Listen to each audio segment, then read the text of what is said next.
Hello and welcome. Today I'm going to show you how to fix pen pressure in Krita. If your pen pressure suddenly stops working in Krita, the first thing to check is your tablet input API. Go to Settings, Configure Krita, then Tablet Settings.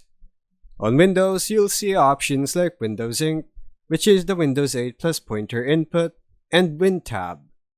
Many users fix pressure issues simply by switching between these two options, then fully restarting Krita after changing it.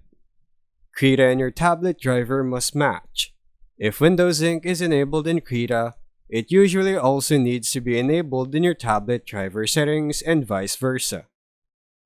Next, open Tablet Tester inside Krita, also found in Tablet Settings. If you press your pen and see pressure percentages updating, Krita is receiving pressure data correctly. If it doesn't respond, the issue is likely your driver.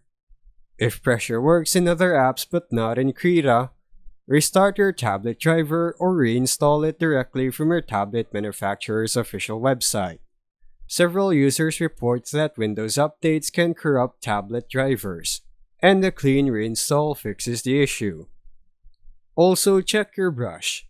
Not every brush preset uses size pressure by default. And that's how you fix pen pressure in Krita. Thanks for watching.